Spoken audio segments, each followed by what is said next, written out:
Entonces, hermano querido, en lo que la palabra del Señor nos dice, Evangelio de Lucas, capítulo 1, del verso 5 en adelante, para ustedes, también para mí. Hubo en los días de Herodes, rey de Judea, un sacerdote llamado Zacarías, de la clase de Abías. Su mujer era de las hijas de Aarón y se llamaba Elizabeth. Ambos eran justos delante de Dios y andaban irreprensibles en todos los mandamientos y ordenanzas del Señor. Pero no tenían hijos porque Elizabeth era estéril y ambos eran ya de edad avanzada. Aconteció que ejerciendo Zacarías el sacerdocio delante de Dios según el orden de su clase, conforme a la costumbre del sacerdocio, le tocó en suerte ofrecer el incienso entrando en el santuario del Señor. Y toda la multitud del pueblo estaba afuera orando a la hora del incienso. Y se le apareció un ángel del Señor puesto en pie a la derecha del altar del incienso. Y se turbó Zacarías al verle, y le sobrecogió temor. Pero el ángel le dijo: Zacarías, no temas, porque tu oración ha sido oída, y tu mujer Elizabeth te dará a luz un hijo, y llamarás su nombre Juan. Y tendrás gozo y alegría, y muchos se regocijarán de su nacimiento, porque será grande delante de Dios. No beberá vino ni sidra, y será lleno del Espíritu Santo aún desde el vientre de su madre. Y hará que muchos de los hijos de Israel se conviertan al Señor Dios de ellos.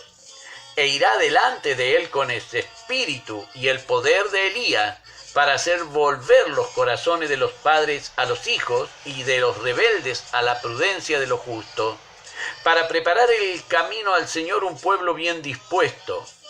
Dijo Zacarías al ángel: ¿en qué conoceré esto? Porque yo soy viejo y mi mujer es de edad avanzada. Respondiendo el ángel le dijo: yo soy Gabriel, que estoy delante de Dios y he sido enviado a hablarte y a darte estas buenas nuevas.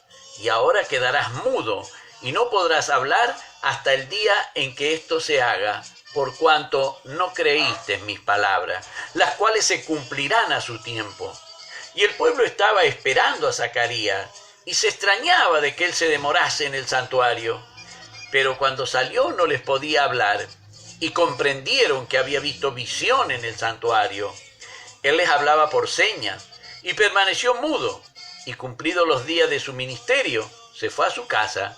Después de aquellos días, concibió su mujer Elizabeth, y se recluyó en casa por 5 meses, diciendo: así ha hecho conmigo el Señor en los días en que se dignó a quitar mi afrenta entre los hombres. Amén. Bendito sea el nombre del Señor. Dios bendiga también a la hermana Nancy. Dios bendiga a la hermana Nora, mi hermana querida allí en Villa Mercedes. Dios lo bendiga, hermanito querido. Amén. Recibo esas bendiciones de mi hermana Nora también. Qué maravilloso, hermano. Qué lindo es poder ver cómo el Señor, en su misericordia, en su amor, nos muestra todas estas cositas que para nosotros, como para Teófilo, eran maravillosas. Por eso es que cuando comienza Lucas a escribirle a Teófilo, le dice las cosas que han sido ciertísimas, porque claro, es admirable lo que va a comenzar a relatar. Es muy admirable. Tal vez a nosotros no nos parezca tan admirable porque hemos leído muchas veces la Escritura. Muchas veces hemos leído. Y tenemos por hecho de que el Señor habla, que el Señor usa a los profetas. Lo tenemos asumido de que es así nosotros, porque lo hemos leído varias veces. Pero resulta que Teófilo, a quien le va dirigido este evangelio, él no es judío. Él no es judío. Él es un gentil. Ya el nombre, Teo y Filio, querido de Dios, es un nombre griego y no precisamente haciendo referencia al Dios de Israel, porque no se le nombraba como Teo al Dios de Israel, sino como él. De ahí que Eolim es el nombre plural del Señor, ¿no es cierto? Entonces, aquí podemos ver lo que le escribe, lo que le hace ver, y ya comienza a relatarle ciertos acontecimientos. Está siguiendo para que Teófilo pueda ver. Él le dijo que le iba a escribir después de haber indagado las cosas que eran ciertísimas. Hermano querido, ¿qué necesidad tendría alguien de escribirle a alguien que uno aprecia, a alguien que uno tiene mucho afecto, mucho cariño por la persona, escribirles cosas que no sean reales, describirles sucesos que nunca hayan acontecido? Para eso le regala una novela, le regala un libro, le regala algo que pueda leer, una aventura. Pero él va a escribir y aclara que son cosas ciertísimas. ¿Por qué? Porque son admirables. Son cosas admirables, pero muy admirables, hermano, muy admirables. Entonces, nosotros, que ya lo hemos leído varias veces, como que pasan desapercibidas estas cosas admirables. Pero él le hace ver y le pone una fecha que es secular. No es una fecha que tiene el pueblo de Israel. Él toma como base el rey Herodes. Recuerdan ustedes que Herodes era un rey idumeo que había sido puesto, Herodes el Grande es en este caso, había sido puesto por Roma en esas alianzas que tejían para que Roma gobernaba, el reinado lo tenía Herodes el Grande.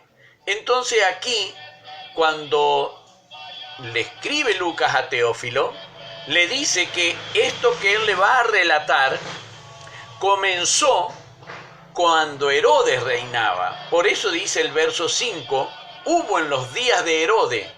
¿De cuál Herodes? Rey de Judea, porque se acuerdan que después está el otro que es tetrarca, Arquelao, ¿no es cierto?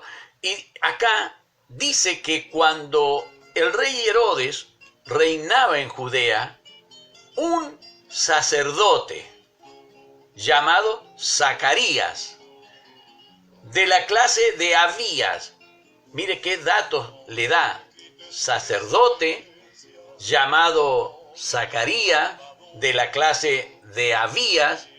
¿Y qué es lo que tiene de importante que sea de la clase o del linaje de Abías? Era el octavo en el orden que le había puesto el rey David, como cada una de las clases tenían que ministrar en el santuario. Estaban divididas las 12 tribus de Israel, estaban divididos y tenían que ofrecer y prestar servicio en el templo las 12 tribus, y debían hacerlo en la mañana y debían hacerlo en la tarde. Por eso es que estaban divididas esas 12 tribus en 2 jornadas que se transformaban en 24. Y se fue dando a cada una de las tribus, este va a ministrar primero, este va a ministrar segundo, este va a ministrar tercero, esta tribu va a ministrar cuarta, esta tribu va a ministrar quinta, esta tribu va a ministrar en el orden séptimo, y la tribu de Abías va a ministrar en el orden octavo. Y allí es donde le da todos estos datos, porque él dijo, bueno, yo voy a investigar, puesto que muchos han tratado de poner las cosas que entre nosotros han sido ciertísimas después de indagar, y acá se ve cómo él indaga cosas que los demás no habían escrito. Entonces él quiere fundamentar, y para que nosotros hoy en día tengamos esa certidumbre de que lo que él escribe, aunque son cosas admirables, son ciertas, porque pone demasiados datos secular, demasiados datos, quién gobernaba, que no tiene nada que ver con lo que él va a relatar, pero él pone quién gobernaba, qué es lo que le sucedió al sacerdote, pone qué es lo que le había pasado a ese sacerdote, a qué tribu pertenecía la esposa. Él ya le había puesto que Zacarías pertenecía a la tribu de Abía, pero su esposa también era descendiente de la tribu de Coat, de los coatitas, de aquellos que debían ministrar en el santuario. En este caso, una mujer, esposa de un sumo sacerdote que era Zacarías. O sea que los dos tenían como ascendencia, su linaje era linaje arónico de los dos. Venían desde Coat, que fue el papá de Aarón, y de ahí salieron los sacerdotes, porque el sumo sacerdote, su sacerdocio le fue legado. Pero en este caso, no solamente el esposo, Zacarías, el esposo de Elizabeth, sino que Elizabeth también pertenecía a la tribu. Fíjense en que todos estos datos es para que no haya confusión, es para clarificar, para ver que él está escribiendo lo que había dicho, que él iba a investigar todo. Él, después de haber, me ha parecido bien a mí, recuerda que habíamos leído, después de haber investigado con diligencia las cosas desde el origen. Bueno, y acá le está rematando, le está relatando las cosas que han sido ciertísimas, como él había dicho. Y fíjese, hermano, que le hace destacar, Lucas le destaca a Teófilo, cómo eran estos varones, cómo era Zacarías y cómo era Elizabeth, su esposa. Ambos, dice, eran justos. Ambos eran justos delante de Dios y andaban irreprensibles en todos los mandamientos y ordenanzas del Señor. Pero no tenían hijos. Fíjese el detalle, hermano querido. Fíjese el detalle que va a escribir. Para que sea más increíble el suceso, él pone, eran justos delante de Dios, irreprensibles en los mandamientos que guardaban, pero no tenían hijos. Fíjese que una de las bendiciones que Dios le daba era que iba a bendecir el fruto del vientre de aquellos que eran obedientes al mandamiento del Señor. Pero la bendición viene cuando Dios quiere, no cuando yo creo que la necesito o la preciso. Claro que Dios no iba a faltar a la palabra de bendecir el fruto del vientre de Zacarías, no iba a faltar Dios a la palabra. Pero no era cuando Zacarías lo deseara ni cuando Elizabeth quisiera. La bendición viene cuando Dios quiere darla a nuestra vida, no cuando nosotros creemos que la necesitamos. Viene cuando Dios sabe que estamos preparados para recibirla. Fíjense que lo que le pasa a Zacarías, él no cree. Llega la hora de la bendición, aquello que tanto esperó, y no cree. No cree cuando la bendición llega, él no cree. Aquello que él tanto había esperado. Fíjense que a nosotros nos dicen una noticia de una bendición de esa manera y que no creamos. Por eso destaca Lucas en su relato, dice, andaban irreprensibles en los mandamientos y ordenanzas, pero no tenían hijo, porque Elizabeth era estéril y ambos eran ya de edad avanzada.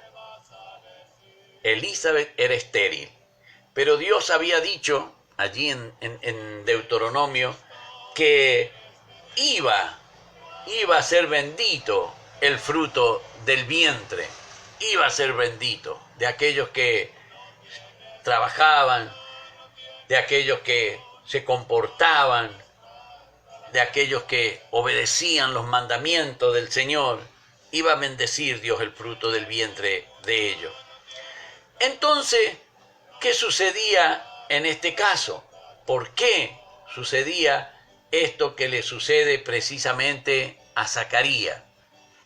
Acá nosotros podemos ver que si había algo feo que le podía ocurrir a un matrimonio en Israel, era no tener hijos. Porque el primer mandamiento de Dios en la Biblia, multiplicaos. Y el pueblo de Israel cumplía a rajatabla ese mandamiento de multiplicarse. Pero cuando no podían tener hijos, entonces recaía sobre ellos una culpa que ponía en duda todo esto. Nosotros lo vemos allí en Deuteronomio capítulo 7, en el verso 14. Lo vemos en el Salmo 113, versículo 9. Dios promete esas bendiciones. Pero ¿qué es lo que pasa? ¿Por qué aquí en esta no sucede eso? Si ambos eran justos, si ambos Dios los declara que eran justos, ¿por qué no tenían hijos? Y es como le decía, hermano querido, la bendición viene a nuestra vida cuando Dios cree que es el momento de otorgarla. Y es por eso que muchas veces el enemigo de nuestra alma nos pone mal a nosotros, porque vemos como el Señor bendice a otros y no nos bendice a nosotros. Y vemos que otros tienen de un todo y nosotros lo que le estamos pidiendo no lo podemos recibir. Hermano, si habrá orado y habrá clamado Zacarías y Elizabeth por un hijo, porque era una vergüenza, como ella lo dice después, como ella lo declara, una vergüenza para ella. Pero la bendición no llega cuando yo quiero que llegue. La bendición, para que sea efectiva en mi vida y para que yo la aproveche, va a venir a mi vida cuando Dios quiera darla. No importa cuándo bendice al hermano, a la hermana, en qué momento, si antes o después. No me debe irritar. Si yo sé que es una bendición de parte de Dios, debo alabar y glorificar a Dios, porque entonces mi esperanza dice, también la voy a recibir. A su tiempo también la recibiré. Eso es lo que pasaba con Zacarías y con Elizabeth. Por eso es que aquí, en este relato, estas cosas que le dice Lucas cuando le escribe y le dice a Teófilo todas estas cositas, dice la palabra del Señor que, como eran estéril ambos de ya edad avanzada, aconteció que ejerciendo Zacarías el sacerdocio delante de Dios según el orden de su clase, se acuerda que habíamos hablado que era el octavo que le correspondía a él, conforme a la costumbre del sacerdocio, le tocó en suerte ofrecer el incienso entrando en el santuario del Señor. Y toda la multitud del pueblo estaba afuera orando a la hora del incienso. Hermano querido, y fíjese en el momento de la bendición, verso 11. Y se le apareció un ángel del Señor puesto en pie a la derecha del altar del incienso. Hermano, la verdad que él que sabía que en ese lugar santísimo, que la presencia del Señor se manifestaba allí, ¿iría un ángel a mentirle en ese lugar a Zacarías? ¿Iría un ángel a decirle algo que no fuera imposible de realizarse? ¿El ángel le transmitiría una cosa que no fuese cierta para poner angustia y pesar en el corazón de este anciano? Pero fíjese cómo el enemigo muchas veces nos turba. Irreprensible en guardar los mandamientos del Señor, él y su esposa, pero incrédulo a lo que el ángel le dice. Muchas veces nosotros también, incrédulo a la bendición que Dios quiere darnos. Incrédulo, no creemos. Aunque es anunciada esa bendición, no la creemos, somos incrédulos. Eso es lo que muchas veces nos sucede. Dios bendiga a la hermana Lisa, Dios bendiga a la hermana Blanquita. Gloria al Rey. Dios bendiga a la hermana Isabel Sepúlveda Espinosa. Ella nos pone también buenas noches, Pastor Osvaldo, saludos desde Chile, que Dios le bendiga grandemente. Amén. Recibo en el nombre del Señor los saludos de la hermana Isabel Sepúlveda Espinosa, e insto que cada uno de los hermanos puede estar recibiéndola también.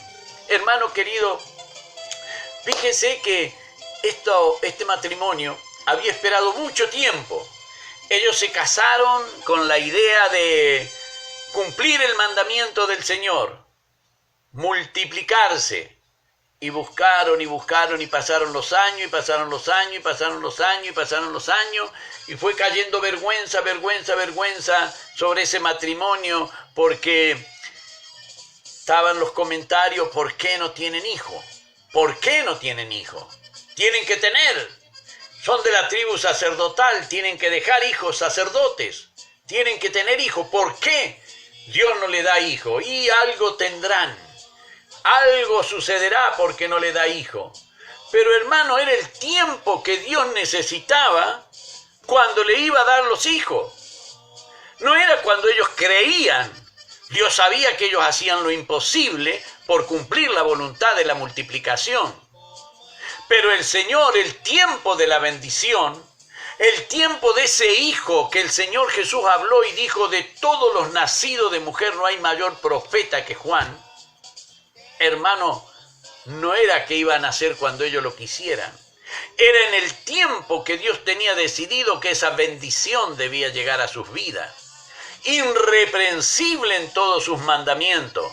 Dice el verso 11: y se le apareció el ángel del Señor puesto en pie a la derecha del incienso, y se turbó Zacarías. Se turbó al verle y se llenó de temor. Pero el ángel le dijo: Zacarías. Lo llamó por el nombre, ni le preguntó cómo se llamaba. El ángel ya sabía que se llamaba Zacarías. Y el ángel ya sabía que tenía miedo. No temas. Aleluya. No temas, porque tu oración ha sido oída. Alabado y glorificado sea el nombre del Señor. Tu oración ha sido oída. Y ahora te traigo respuesta, Zacarías, de esa oración. Fue oída tu oración. ¿Cuántas veces habrá orado Zacarías? ¿Cuántas veces habrá orado Elizabeth? Sin respuesta. Sin respuesta. Pero ahora un ángel ministrando en el lugar santísimo, en el lugar del incienso. Allí se le aparece el ángel y le dice: Zacarías, no temas, porque tu oración ha sido oída. Y tu mujer Elizabeth te dará a luz un hijo y llamará su nombre Juan. Gloria a Dios, gloria a Dios, gloria a Dios. Mira, hermano, qué linda bendición. Juan, regalo de Dios, es lo que significa el nombre Juan. Tu oración ha sido oída, Dios te va a regalar un hijo. Claro, porque ya eran avanzados de edad, ya tenía que ser un milagro. Y acá comienzan las cosas ciertísimas. Esta es una de las cosas ciertísimas. Ancianos los dos, y ahora reciben un regalo de parte del Señor. Dice el verso 14: y tendrás gozo y alegría, y muchos se regocijarán de su nacimiento, porque será grande delante de Dios. Alabado y glorificado sea el nombre del Señor. Hermano querido, aquello que había sido motivo de oración por mucho tiempo de Zacarías y de Elizabeth. ¿Cuántas veces a lo mejor en soledad cada uno de ellos derramaba lágrimas delante de la presencia del Señor en oración? ¿Por qué, Señor, no puedo concebir? ¿Por qué, Señor, no puedo tener un hijo?, diría Zacarías. Tomando de la mano a su esposa y ella tomando a su esposo, oraría: Señor, concede a tu sierva que pueda tener un hijo para cumplir con tu palabra. Concede, Señor, a tu siervo que pueda ser bendecido el vientre de tu siervo. Hermano querido, porque en el pueblo de Israel, la esposa, el vientre de la esposa, se consideraba que era propiedad del esposo. Por eso dice el libro de Deuteronomio: bendito será el fruto de tu vientre, hablándole al hombre, porque era propiedad. El hombre adquiría, compraba a su esposa, era su propiedad.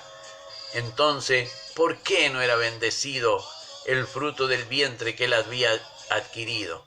Pero ahora, Zacarías, no temas. Bendito sea el nombre del Señor. Sí que Dios oye las oraciones, sí que Dios oye las aflicciones, pero hay un tiempo, y es el tiempo del Señor, hermano.